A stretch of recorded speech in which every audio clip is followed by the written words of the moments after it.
تاسو خپل پیشن معلومول غواړئ چې په کوم مضمون کې یا په کومه پیشه کې یا په کوم کار کې ستاسو شوق دی هغه څنګه معلوموئ د هغې څه نښې وي تاسو په ټریفک هغه سیګنل لګېدلي وي که نه تاسو ګاډي روان دی او په لایټ سور شو فرض کا نو تاسو ګاډي ودروئ خو ګاډي ځغلوئ ګاډي ودرو دا ولې ودرو بچي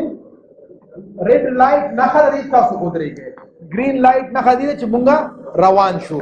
دغه شانته دی پیشن هم زموږ په ژوند کې څه نښې دي که هغه نښې پکې وي نو ستاسو دغه مضمون او دغه سبجیکټ او په دغه فیلډ کې او پیشه کې به ستاسو پیشن موجود وي شوق به موجود وي او که دغه نښې نه وي نو ستاسو پیشن به په دغه کې نه وي هغه نښې کوم دي چې ته مفتو کې هغه کار کولو ته تیار یې تاسو به بعضې کارونه څه کوئ چې مفتو کې به یې کوئ پیسه به نه میلاویږي بیا هم هغه کار هغه اکټیویټي به کوئ